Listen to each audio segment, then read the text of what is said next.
So I'll just give it a minute for people to filter in.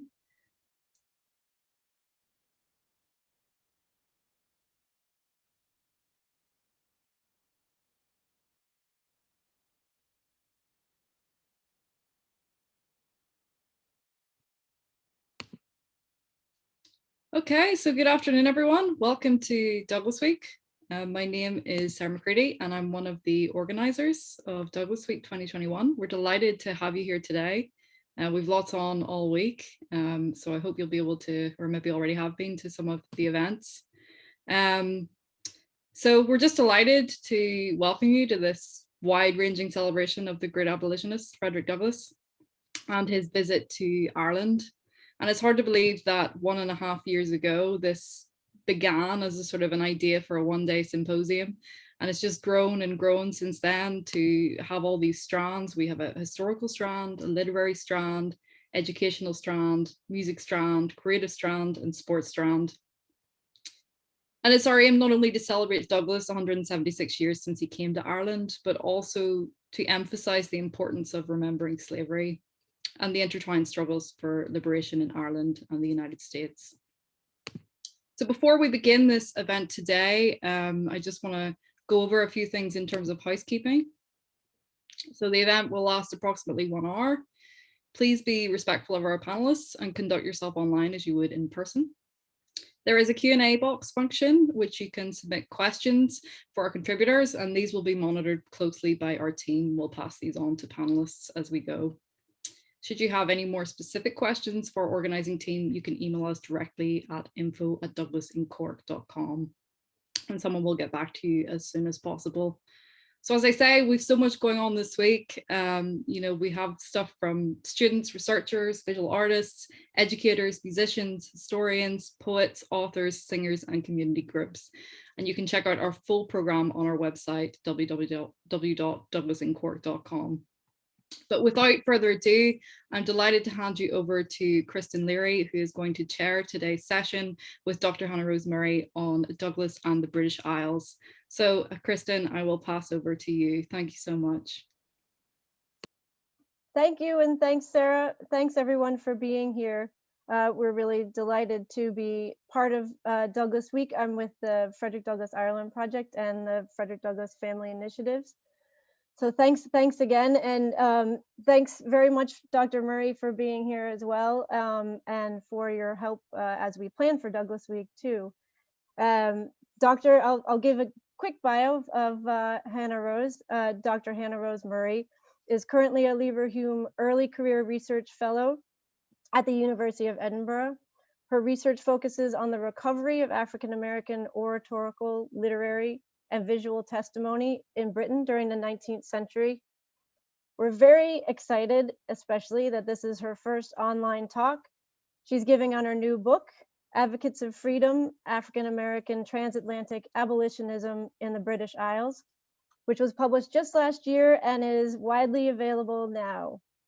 Also widely available is her accompanying website, which hopefully we'll hear a little bit more about as she gives her presentation. And that is frederickdouglasinbritain.com. And it maps Black activist speaking locations across Britain and Ireland.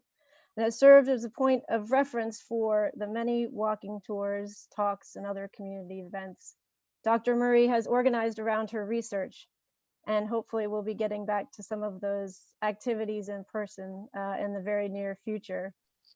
But her next book, which is co-authored with John Kaufman McKivigan, focuses on Frederick Douglass in Britain and Ireland during the years 1845 to 1895, and will be published later this year. So we'll all be looking out for that, and congratulations to you for that work as well. On a personal note, as I said at the top, the Douglass Week team has been very grateful to Dr. Murray for her collaboration, for her friendship, for expertise, and her enthusiasm as we've put together our programming. So thank you. And we're particularly excited to continue working with you on the development of a curriculum for educators to teach the story of Frederick Douglass and other abolitionists traveling to Ireland and Northern Ireland, to students in Ireland and Northern Ireland in the coming months and years, and more to come on that. But without further ado, I give you Dr. Hannah Rose Murray. Thank you very much. Thank you so much, Kristen. That was a very generous introduction. I really appreciate it. And thank you to Sarah and Emma behind the scenes for making this event possible. And also to everyone here at Douglas Week. It's a real honor and pleasure for me to be here. So, and also, of course, thank you to all of you for tuning in. Before I carry on, usually before I give talks, I just want to issue a content warning. Some of the material that I'm going to be discussing or relating more accurately has the capacity to be quite traumatizing. I'm going to be talking about racism and slavery and white supremacy. And I think that's particularly relevant right now as we're living through a global pandemic that's disproportionately affecting people of color, and as we're still watching Black Lives Matter protests taking place around the world. But in my talk today, I'm essentially going to be spotlighting 5 locations where Frederick Douglass made a significant impact on British and Irish soil, including Dublin, Cork, Edinburgh, London, and Newcastle. And throughout, I'm going to be reading some of the testimony that he gave at these sites and in the immediate area as well, as I think it's important to honour his words and speeches rather than me simply paraphrasing them. So what I'm going to do now is share my screen, and you'll shortly be able to see a map that I've created of some of Frederick Douglass's speaking locations. Now, Frederick Douglass, as I'm sure most of you know, was an abolitionist, activist, author, journalist, warrior for social justice, and survivor of US slavery. And he traveled across the Atlantic in the summer of 1845, in part to spread the word of transatlantic abolition, but also in part to escape unwanted attention from his former enslavers, as he'd recently just published a slave narrative, so a protest document, a short autobiography detailing his life in enslavement. And Douglass was working with several white abolitionists, namely William Lloyd Garrison, who was based in Boston and led the American Anti-Slavery Society. And Garrison and his somewhat ardent and militant followers, who were often called Garrisonians, were very militant in their desire for the immediate end of US slavery. And throughout his life, Douglass's relationship with these Garrisonians could be quite tense, and we'll see a couple of examples of that when he is in Ireland and Britain. And later there would actually be a split between Douglass and the Garrisonians.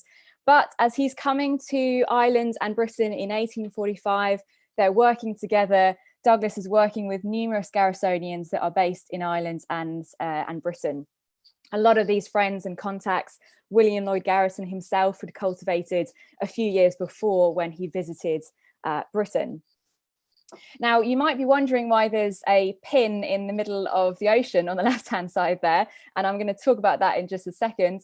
But Frederick Douglass boarded the steamship Cambria in August 1845, and the day before arriving into the city of Liverpool, Douglass was allowed to give a speech on the deck of the steamship by the captain, Charles Judkins.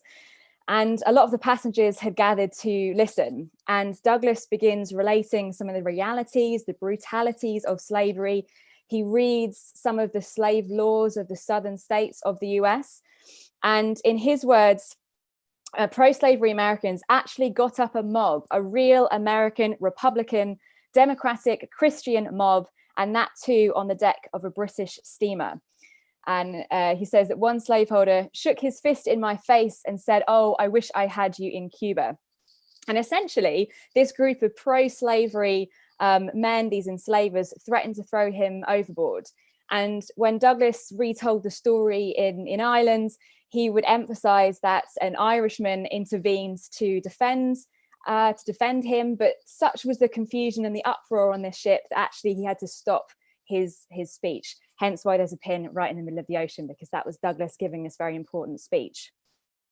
Now, as I've already alluded to it, as you can imagine, when Douglass reaches Ireland, he took great delight in recounting that particular story. And because he was such an amazing performer and actor, he would tailor this particular, or really all of his speeches, to the location where he was, the audience, the makeup of the audience. So when he was in Dublin speaking to Catholic audiences, for example, he would talk about this Irishman saving him on the ship. He would talk about Daniel O'Connell, his support for Irish appeal. When he was in other cities like Belfast, he would kind of play up the English captain of the ship who also tried to intervene to help Douglas. So he was a really, really excellent actor that could read very well his audiences and know what it would be to be a success. So let me share my screen once again to get you to a PowerPoint. And this image on the left-hand side is actually the sister ship of the Cambria, the Hibernia, but this is roughly obviously what it would have looked like. And this beautiful mural on the right-hand side was actually painted in Belfast, and I'm sure some of you have already seen it. But let's backtrack, because Douglas arrives in Dublin in early September 1845, and he stays with a Garrisonian abolitionist, a man called Richard D. Webb. And within a matter of days, he'd spoken in the prison where Daniel O'Connell had once been confined. He had given a temperance address. He'd even been introduced to Daniel O'Connell himself. And we've already heard so much interesting information about that relationship already this week. And over the course of his journey around Ireland, he recounted the brutalities of slavery. He read more extracts from slave laws of the southern US. He rejected Black inferiority and racism, both in the US, but also in Ireland and thinking about Britain as well. He addressed temperance meetings, and he also celebrated the heroism of Black heroic figures like Madison Washington. And as I already said, he really played to the makeup of his audiences. So when Douglas was in Dublin, one of the main themes that he kept coming back to was the definition of slavery, what slavery actually was. And he was really careful to separate this definition of slavery with other forms of oppression. But he also exposed what he described as the evils of Southern Christianity, a Southern Christianity that had essentially been polluted by US slavery. So he says in one speech in Dublin, "I love the religion of Jesus, which is pure and peaceable and easy to be entreated.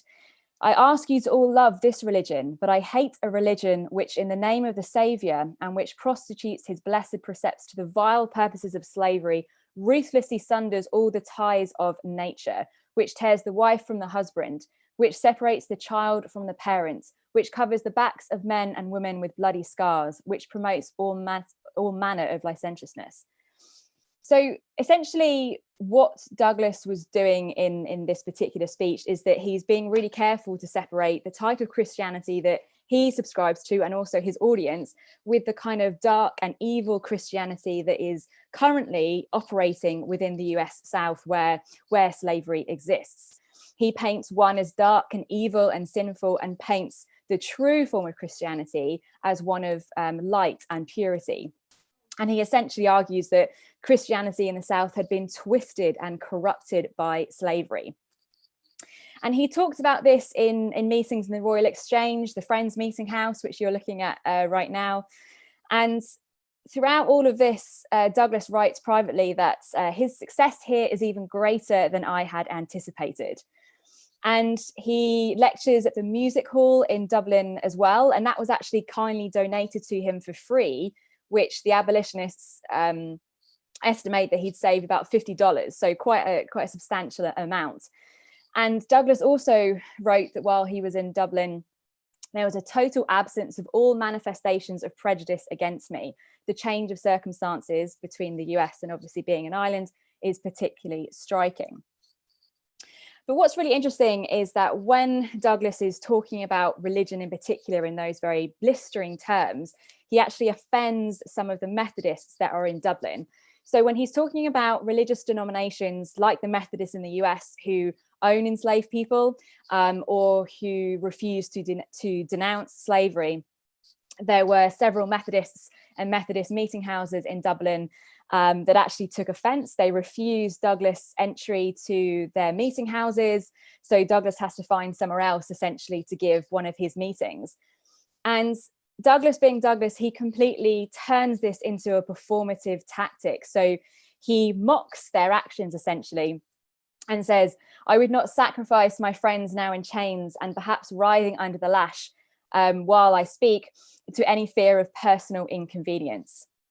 So obviously he's completely mocking their actions, and what is at stake here, what the reality is that there are millions of enslaved women, men and children who are quite literally suffering and dying in slavery. And that's obviously the real problem and the real kind of brutality there, and the real inconvenience, as Douglas would say.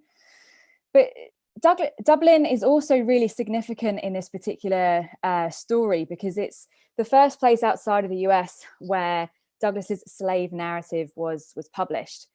So Douglas works with his Dublin host, Richard D. Webb, who's a printer, and they print an Irish edition of this particular slave narrative. And in September, there are about 2,000 copies which were distributed across the Garrisonian network. And Webb notes that about 600 copies had actually been sold in 2 months, which Webb is pretty impressed with, because that was essentially through private friends and networks rather than actually being sold in bookshops and things like that. So all of those narratives had been distributed to friends, and they had bought them, they had recommended them to friends and things like that. So the power of this network was really quite extraordinary. And what's really interesting though about this particular story is that I mentioned earlier, there's obviously some tensions between Douglas and some of the Garrisonians, and some of those tensions manifest itself over the printing of this narrative. Because when Webb prints one of the editions of the slave narrative, he essentially, without Douglas's permission, uses an engraving of Douglas and prints it in the narrative. When Douglas sees it, he is incensed. He doesn't like the image. And Webb is really confused by this. All of his friends who think that it's a very good image and that it should be used. And Douglas didn't want to create problems, but he really detested the image. It was sort of slightly racialized, and he didn't want his features to be racialized in that way. So Douglas replied in a letter to Webb that if their friendship consisted in endeavoring to force a thing on him he did not like, then it was of too pictorial a nature to be worth much. Now, Webb was really stung by this, but Douglas merely stated that I am certain the engraving is not as good as the original portrait that was in his original slave narrative first published in the US. I don't like it, and I have said so without heat or thunder. So what this incident essentially illustrates is that Douglas's independence and literary control over his narrative, for one, but when there are several editions of his slave narrative printed in England and potentially one in Scotland too, they actually revert back to the frontispiece of the original. So here on the left-hand side, there's the Dublin edition, and the larger image is actually an English version published in Leeds. Now, what's the other really interesting thing about this slave narrative published in Dublin is that he makes certain changes, again, sort of illustrating his independence from some of these Garrisonian abolitionists. And he writes a new preface that highlighted the main reasons why he was traveling over to Britain and Ireland. And this preface, because it was written in Ireland, it obviously gives a new dimension to his identity as a freedom seeker and as an American writing on Irish soil. And the edition included testimonials from religious ministers, including Reverend Isaac Nelson, and a notice of the American Anti-Slavery Society's annual bazaar, and reviews from actually both the US and the British press. And in this particular preface as well, Douglas talks about this concept of attacking Southern religion again. Obviously, because some of these attacks had happened in Dublin, because some of the Methodist churches had been angered at Douglas, he really wanted to incorporate that into the preface of his narrative.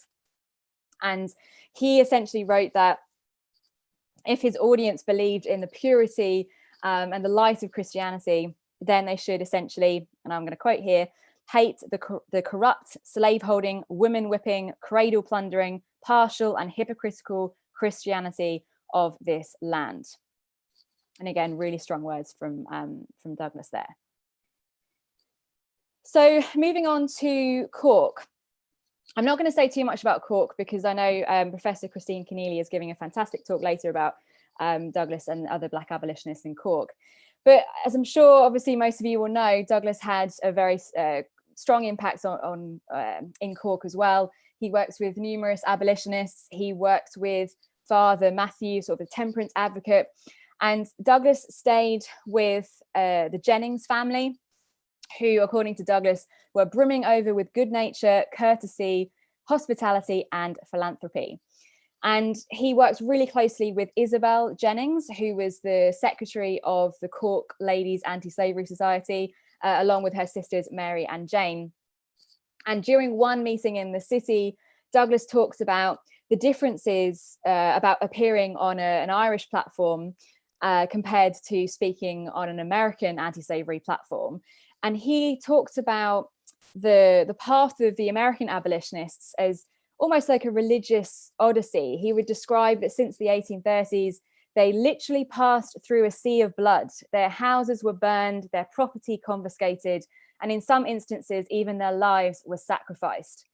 Now, in Ireland, this was obviously a completely different story. He didn't experience violence or sort of racial epithets on an anti-slavery stage. I will say Douglas did experience racism in Ireland and in Britain, but because he was a performer and an actor, he didn't necessarily refer to that during his speeches, because that wouldn't have necessarily won his audience over if he was sort of admitting that. But in another speech in the city courthouse with the mayor of Cork as the chairman, Douglas quite often, and in this particular speech, but really throughout his journey across Ireland and Britain, he would employ this metaphor of a shining light to expose the horrors of slavery. And he argued that slavery feeds and lives in darkness, and like a tree with its roots turned to the sun, it perishes when exposed to the light. And what he would do is that he would encourage his Irish and British audiences too, that if they became abolitionists themselves, they shone a strong light on slavery essentially in the US South, concentrated that light and that pressure onto the US South, then it would essentially wither away, as Douglas would say, like a thunderbolt. And in these speeches, he would emphasize the brutality of slavery. He read, again, extracts from the slave laws of Southern states. And again, he mentions this concept of Southern religion as being hypocritical to the true nature of Christianity. And also in these speeches too, because similar to Dublin, he faces criticism from Methodists in Cork, who obviously had been alerted to the fact that Douglas had sort of upset some of the Methodists in Dublin. And Douglas was incensed by this as well. And he said in one speech that there was an oversensitiveness on the part of some persons who were essentially dismissing his testimony against the Methodist Church as false or fraudulent. And he defended this position. But what he did is that he cautioned his audience of supporting the Methodist Church in the US in particular, because he wanted them to investigate the links between slavery and that particular church. And he would argue that it was likely that they may be defending enslavers, and he would say that he would beat his cousin until she was crimson with her own blood from her head to the floor.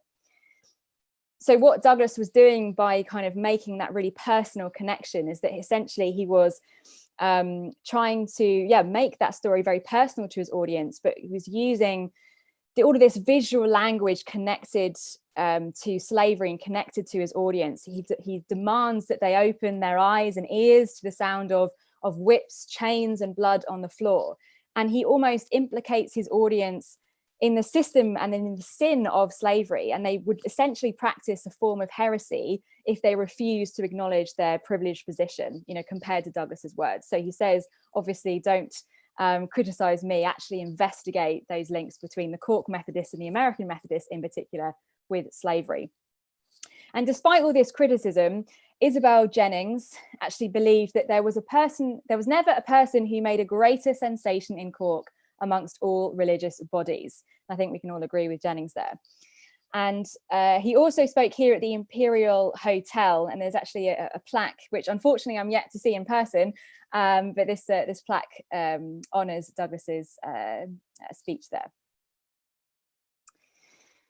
Okay, sorry, I've got my slides in the wrong order. So shortly after speaking in Dublin and Cork and Waterford and also in Belfast, Douglas arrives in Glasgow in Scotland in mid-January 1846. He starts his tour of Scotland there. He stays with William Smeal and the Glasgow Emancipation Society even, which was led by Smeal and John Murray. And he travelled to numerous places around Scotland, so Perth, Glasgow, obviously, Dundee and Edinburgh. And he also visits Ayr as well, where that's Robert Burns's birthplace. He meets Robert Burns's sister. And in this, again, a sort of performative tactic, he quotes a lot of Robert Burns in the meetings in Scotland. And as soon as he goes south of the border, he completely drops that from his repertoire. And most of his speeches, including here at the South College Street Church in Edinburgh, were concerned obviously about the exposure of slavery, but particularly its links with the Free Church of Scotland. And he'd actually began this campaign in Belfast, which was a deliberate strategy. There was actually quite a strong hold of Presbyterianism and links to the Free Church there. Now, essentially, the Free Church had been formed in 1843. It was led by Thomas Chalmers and his supporters that had separated from the established Church of Scotland. And to raise money for this new organisation, Chalmers and his supporters essentially sent missionaries to the US to gather donations together and bring that money back to, again, make sure the Free Church had a future. The mission raised about £10,000, and 3,000 of those pounds were actually donated from enslavers. As we know, a lot of enslavers in the South were Scottish or had Scottish ancestry. So they were interested in this particular cause. And as you can imagine, this deeply offended abolitionists on both sides of the Atlantic, and particularly Frederick Douglass when he heard about the campaign. And Douglass sort of settled on this campaign mantra, send back the blood-stained money. And unlike any other white abolitionist, he could connect these brutalities of slavery directly to the Free Church. So as I was saying earlier in that anecdote before, he had that ability to connect his audience to what was going on in slavery, that particular moment in the US, through his own testimony as a survivor. And he would argue in pretty much every speech, including in this Edinburgh one, that how could a church calling itself a free church accept what he described as the blood-stained money? And what he would do is that he would describe the brutalities of slavery. He would read advertisements in the Southern press from runaway slaves and emphasizing the brutality of enslavers and slave catchers who would attempt to seize and drag them back down into slavery. And as he does so, in one meeting in Scotland, he notices a eulogy that was given to Chalmers in the Southern press. And he waves this particular newspaper sort of performatively sort of over his head. And he says that, did they think Dr. Chalmers would ever have said this, so criticizing the abolitionist, if he, like him, had 4 sisters and 1 brother in bondage? So again, he's connecting the deeds of the Free Church and Chalmers himself with obviously enslavers and slavery, and showed his captivated audience that Scottish support for slavery would have very severe consequences for his enslaved brethren, including his own family members. And he essentially accuses Chalmers of being in league with those at the slave auction, slave breakers, slave catchers, and enslavers as a whole. And as you can imagine, this was quite a bold and radical thing to do. But the response to this Free Church campaign, including in Edinburgh, was unprecedented. So thousands of people crammed themselves into churches and chapels. Newspapers clamored to write descriptions of Douglas's speeches. Poems and songs were composed.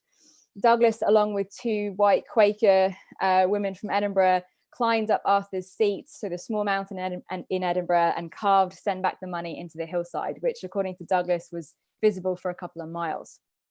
And Mary Welsh, who was an abolitionist in Edinburgh, wrote that his tactics appeared to be working, as he and his supporters had, according to her, done wonders in opening the eyes of the public to slavery. And when Douglas walked the streets of Edinburgh, he later recalled that "Send back the money" stared at us from every street corner. "Send back the money" in large capitals adorned the broad flags of the pavement. "Send back the money" was the chorus of the popular street songs. "Send back the money" was the heading of leading editorials in the daily newspapers. And unfortunately for Douglas and the abolitionists, this money was never returned. But Douglas later sort of reminisced about this in his second autobiography, so My Bondage and My Freedom, which was published in 1855. And Douglas sort of mournfully reported that the Free Church held on to the blood-stained money. They lost a glorious opportunity for giving her voice, her vote, and her example to the cause of humanity. And today she is staggering under the curse of the enslaved whose blood is in her skirts. But he would argue he would go on to argue anyway, that even though the church had kind of kept that money, it was an occasion for making Scottish and British and Irish audiences too aware of the connections between US slavery and obviously the Free Church. So going back to London. So riding this huge wave of popularity, really, from his campaign against the Free Church, Douglas arrives in London in mid-May of 1846. And over the next 6 months, he travels hundreds of miles via train, omnibus, stagecoach, returning to Scotland and Ireland for very short stretches before remaining pretty much in England exclusively between November and April 1847 before he sails home to the US.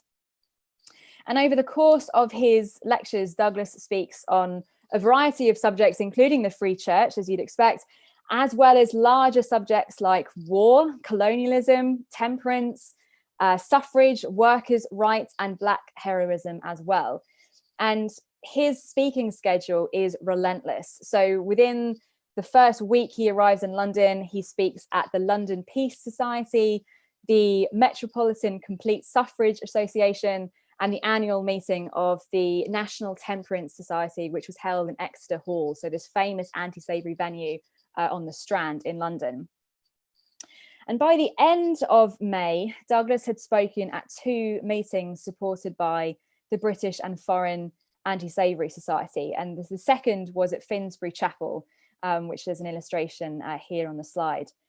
And Douglas would actually include this speech in his second autobiography, so My Bondage and My Freedom, as the main example of his oratory across Britain and Ireland. So he actually chooses an English speech, not an Irish or a Scottish one, the speech that he gives in London as almost the pinnacle of his oratory throughout this period of where he's traveling abroad. And it's actually published as a separate pamphlet to reinforce its success as well. And in this speech, Douglas urges his audience that he's making the enslavers aware that the curtain which conceals their crimes is being lifted abroad. And in this speech, he describes how slavery was a system of wrong, so blinding to all around, so hardening to the heart, so corrupting to the morals, so deleterious to religion, so sapping to all the principles of justice in its immediate vicinity, that the community surrounding it lacked the moral stamina necessary to its removal.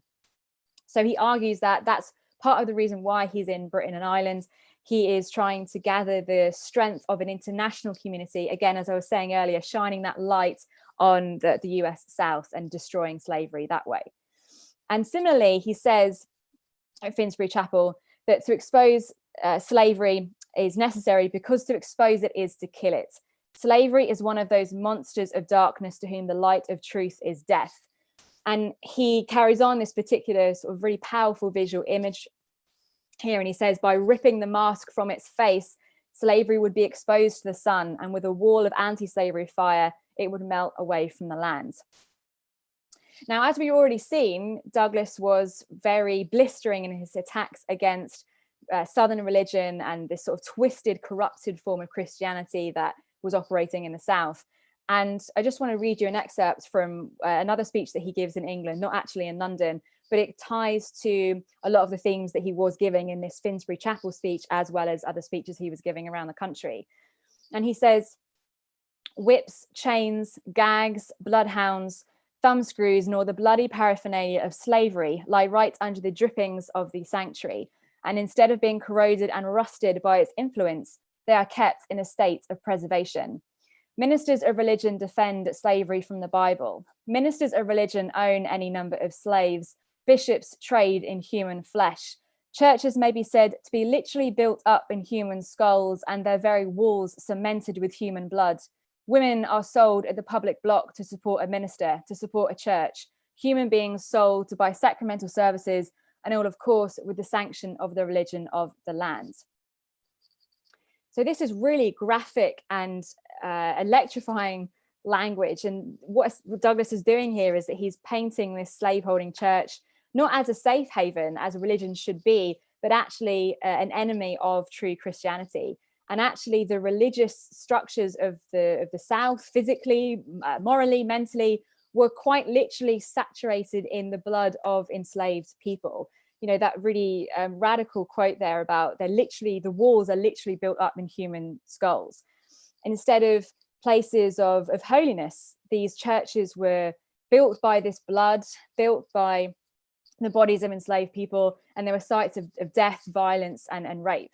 And he would argue that how could a minister be a Christian if he preached to a congregation on a Sunday, for example, in this blood-stained institution, only to return to his enslaved population and rape or assault enslaved women and children. And he would refer to these religious, or to these preachers, or he would say religious preachers, these enslavers, as devils dressed in angels' robes. Now, before I get to Douglas's second visit to Britain, because it ties to the last location I'm going to look at, so Newcastle, just want to briefly highlight what Douglas was doing in Newcastle during his first visit, so in 1846. And he had a real special relationship with the city. He gave several lectures there in 1846, and he stayed with the Richardson family for several weeks. And Anna and Ellen Richardson were also chiefly responsible for arranging the legal purchase of Douglas's freedom. So when he returned to the US, he would, in the eyes of the law, be legally a free man. And they corresponded, the Richardsons, with a lawyer in New York, who then arranged with Douglas's former enslaver, quite crudely, a bill of sale for £150 or $750. And Douglas kind of worked with the Richardsons in order to enact this, but this decision actually ruffled Garrisonian feathers on both sides of the Atlantic, because some of these Garrisonian abolitionists believed that it was a compromising of principle, and it essentially sanctioned the idea that human beings were property. So you had one militant Garrisonian called Henry Clark Wright, who was actually traveling around England with Frederick Douglass at the time. And Wright wrote a public letter to completely denounce this decision, or essentially Douglas's acceptance of this bill of sale.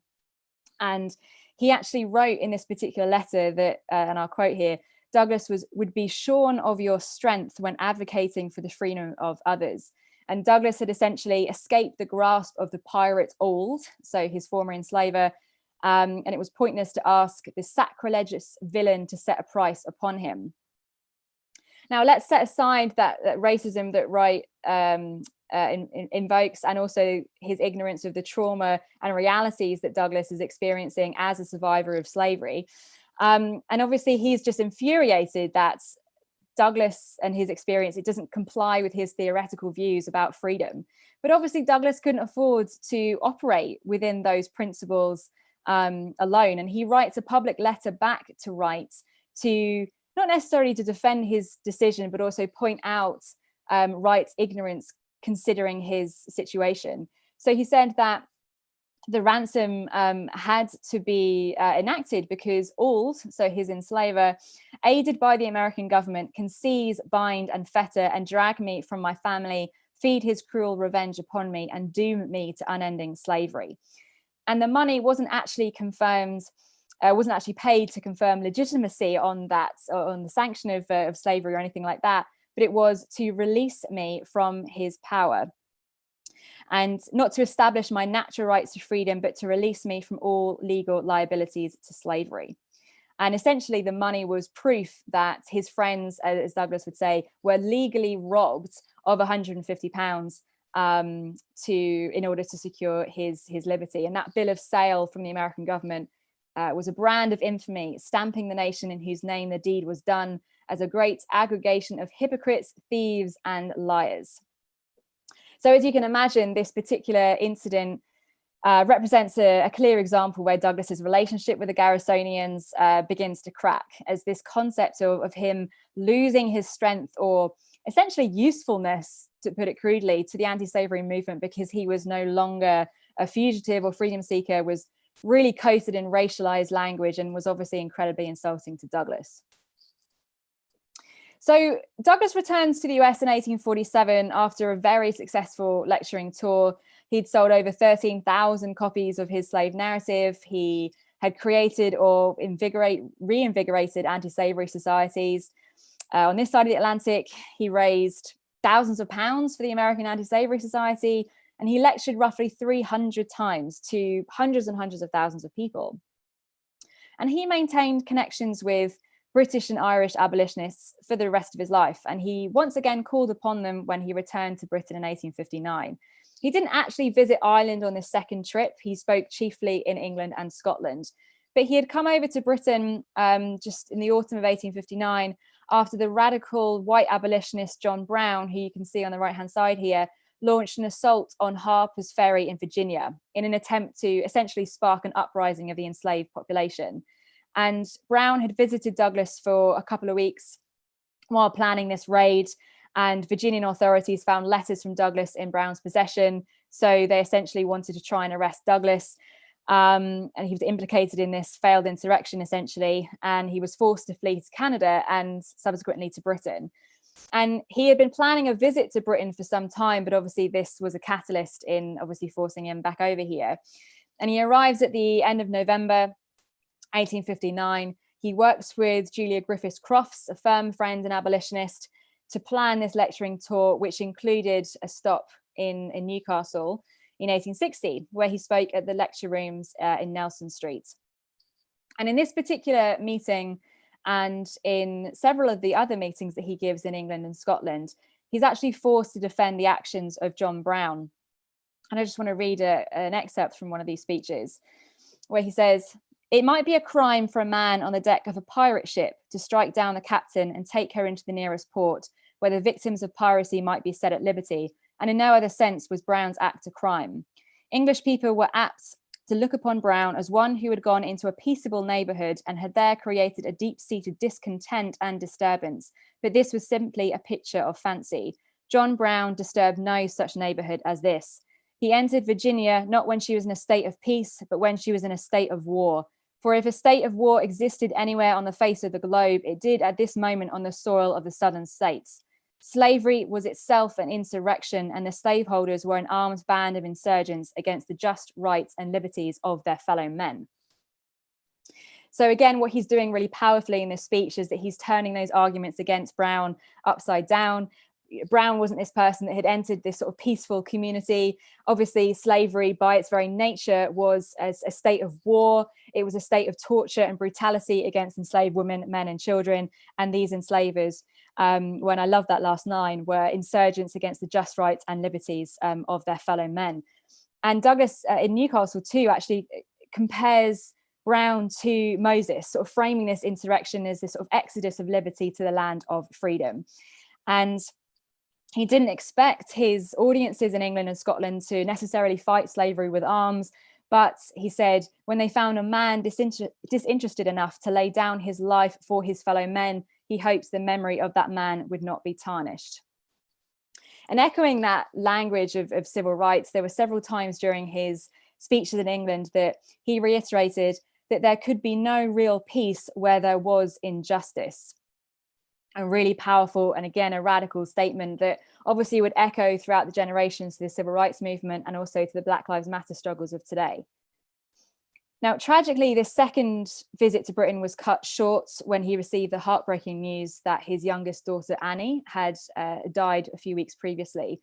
and obviously he returned to the US as soon as possible.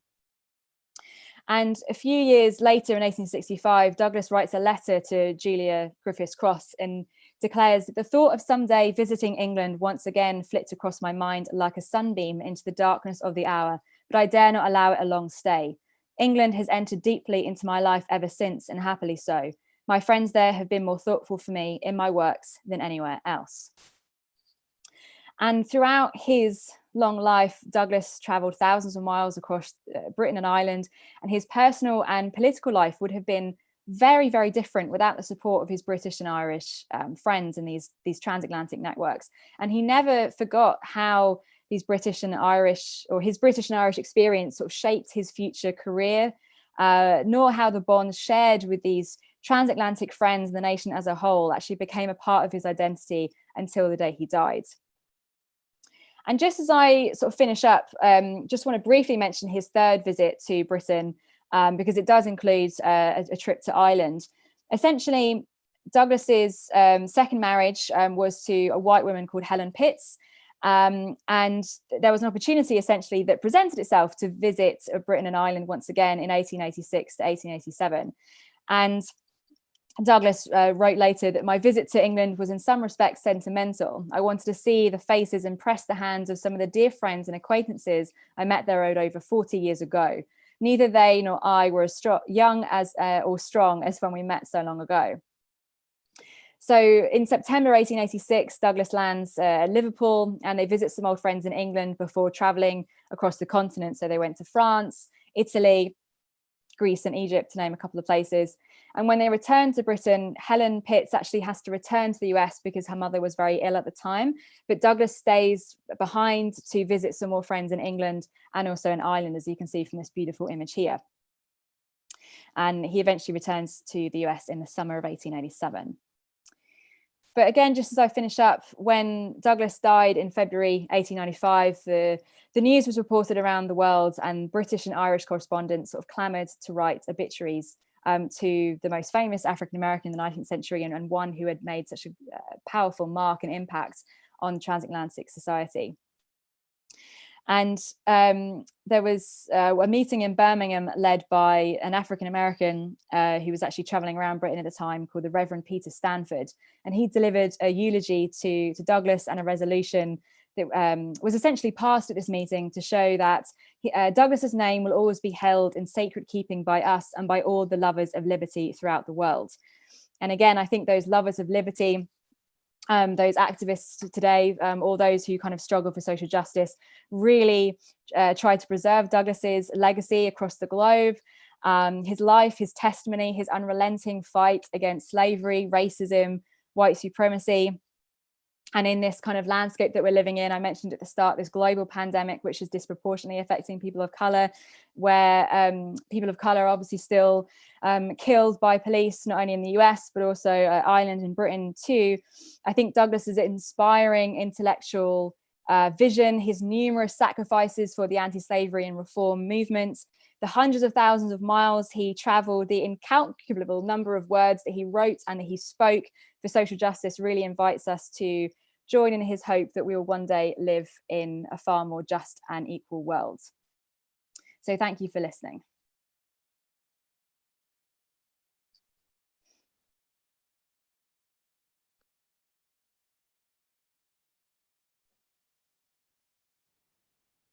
Thank you, Hannah Rose, very much for that really jam-packed presentation of a lot of information and anecdotes, and it's a great thing, great series of information to have as we think about the larger story of Frederick Douglass's travels, certainly beginning in 1845 and 1846, but as you mentioned, continuing and the relationship continuing with friends and others he met on his early travels throughout his life. So that's great, and I hope that attendees here to this panel have a chance to pick up your book and learn books, plural, later this year and learn even more. So thanks very much again. We had a few questions and wanted to start with a comment, and Roger, I hope I'm putting this correctly. you had earlier in the conversation, Hannah Rose, you had talked about Frederick Douglass objecting to his image being racialized. And I wonder if you could comment a little bit more on that, about how he was perceived and how he wished to be perceived. And again, Roger, I hope I'm doing your comment justice. Thanks. Thanks, Christian. No, I think it's a good point, because it did probably seem like a throwaway comment, but I think it's an opportunity for me just to talk briefly about Douglass's image, because as part of his unrelenting fight against racism and slavery and white supremacy, he was incredibly careful about how his image was presented. So, as a lot of the work done by historians like Celeste Marie Bernier have shown, that Douglass was one of the most sort of photographed Americans of the 19th century in the US. And that the reason behind that was because he wanted to have his image and his portrait out in the world against the sort of racialized, the minstrel stereotypes that often essentially accompanied illustrations and drawings and paintings and pictures of people of color. So he was very careful about the images that he wanted in his own publications. So one of the reasons why Douglass didn't like that particular image that Webb had authorized is that he had no control over it. And he wanted to revert back to his sort of officially stamped image that had come with the first narrative.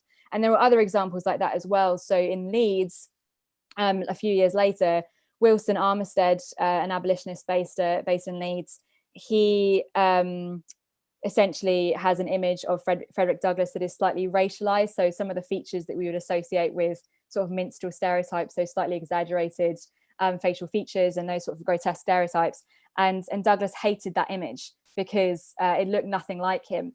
And he didn't want to be a part of this narrative that essentially degraded people of color. And that's why he was really, really careful about his image, because he wanted others obviously look at the image and say, this is what an African-American looks like, not these degrading and racialized stereotypes of others.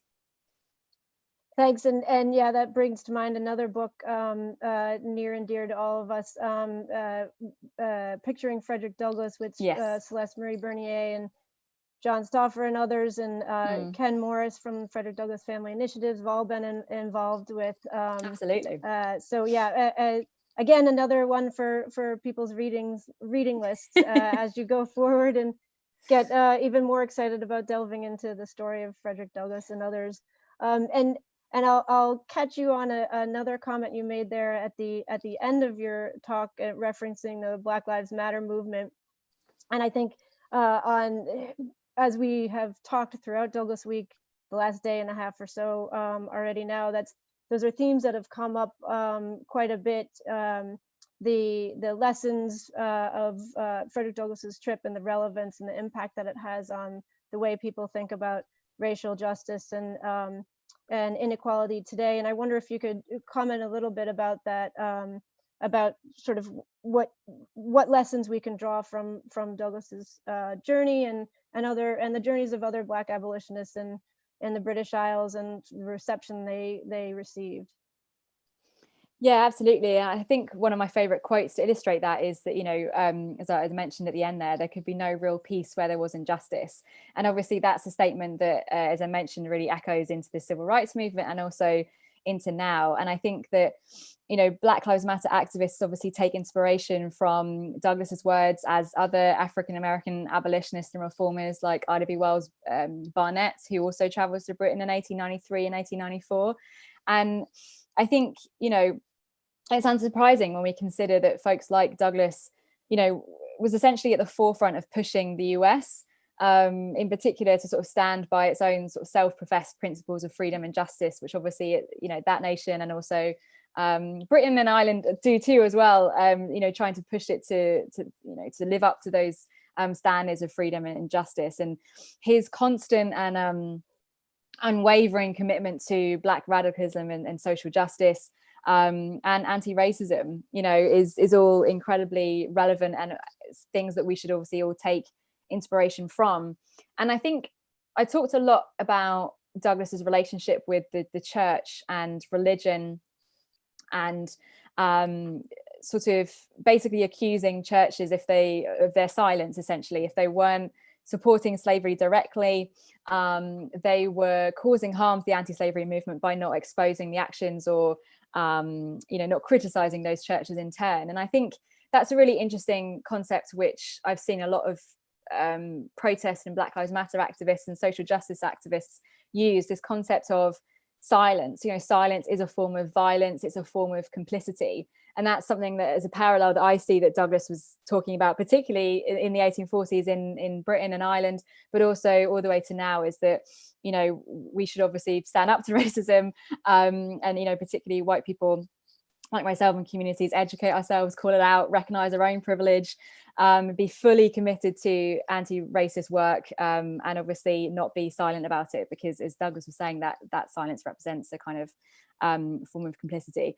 And just to say lastly, I think that seeing obviously the legacies of slavery and racism that still exists today, obviously in the US, but I think thinking about Ireland and Britain as well, and actually being a lot more open with our own nations of history of institutionalized racism and police brutality against people of color. So thanks for that. And yeah, more food for thought there, but that's very interesting ideas to delve into and to think about as we move forward here in the US. I'm talking from Washington, D.C., as well as across the British Isles. Thanks for that. On a slightly different turn, there was a question from Frank about Frederick Douglass traveling with the Hutchinson family singers. And the question was, how important was it for him to be traveling with them? But I wonder if you could just talk about that element of his talks and his travels just for a little bit here. Yeah, of course. So the Hutchinsons were a family sort of singing and performing anti-slavery songs. They travelled with Douglas very briefly. He's sort of in Ireland and sort of performed alongside them. They played a really sort of strong impact on the anti-slavery movement in the US, but also in Ireland too. He doesn't travel with them for he really only travels with them for a short space within this whole trip. He gives about 300 addresses. I couldn't tell you how many addresses the Hutchinsons were there, but it's quite small. So they were very important for the sort of the early stages of the trip. But Douglas really, I think, comes into his own when he speaks by himself, or like particularly in 1847 when he's going to a lot of addresses where he doesn't necessarily work with some of the Garrisonian abolitionists, and a lot of his speeches there tend to be quite radical, which is a sort of really interesting comparison. So yeah, thank you for that question. Yeah, thanks for that question. And I'll take the opportunity to note that as part of Douglas Week, we have a musical evening to celebrate Frederick Douglass coming up tomorrow night. Go to our website, douglasandcork.com, for more information and to sign up for that. And we're really looking forward to that at 8 p.m. GMT tomorrow. And just one last question from the audience before we wrap up, and that's from Danica. And you touched on this a little bit while you were speaking, but could you talk a little bit more about how Douglas referred to his time traveling in the British Isles when he was in America? Yeah, so I'm conscious of time, so I'll keep it very short. But he did speak about his experiences over here quite a bit. One sort of his most famous talk was literally when he returned to the US. He gives in May 1847, and he gives this big long speech about his experiences there, essentially comparing the treatment of what it was like to stand on an anti-slavery platform in the US, like versus being in Ireland and Britain. He, playing down the racism that he experienced over here, but also using it as a performative tactic to basically say he had all the success, across the transatlantic. I had to go over to Britain and Ireland to experience true freedom for the first time. So he would play on that quite a bit. He talks about going to Scotland and his relationship with like Robert Burns. He obviously quotes Burns quite a lot throughout his speeches in the US. He talks about in his newspapers and writings, he talks about the Chartists of England. He talks about Irish repeal and his support for that. So he talks varying degrees about not only events but also people. So he talks about Daniel O'Connell, and also Lord Henry Brougham, who was an English aristocrat who a lot of historians concentrate on Douglas's relationship with Daniel O'Connell, which was incredibly important to him, but he was also fascinated with Lord Henry Brougham and his abilities as a fantastic orator, and he mentioned Brougham's speeches quite a lot too. So definitely throughout his career and sort of personal and political life, he did really sort of treasure those moments that he had spent in Britain and Ireland. Thank you. That's it. Thank you. That's a great way to end this talk. We're right on the we're just after the hour right now. So thanks to everyone for joining. And again, I'll take the opportunity to remind you that Douglas Week. This is only day 2 of Douglas Week. We're continuing for a few more days, including just now, as Hannah Rose mentioned during her talk. There's a talk by Dr. Christine Keneally on abolitionists in Cork, which you can tune into if you want to keep going on this journey here. But later today, there's a panel talking about human trafficking, prevention education, which we're really excited about, and more and more, as I mentioned, especially the musical evening tomorrow night. I think we're really looking forward to. So thanks everybody for listening, and thank you again, Dr. Murray, for being here and for your continued work with the Douglas Week team. Thank you so much. Thank you, Dr. Murray. Thank you, Kristen. Have a good evening, everyone. Thank you. Thanks.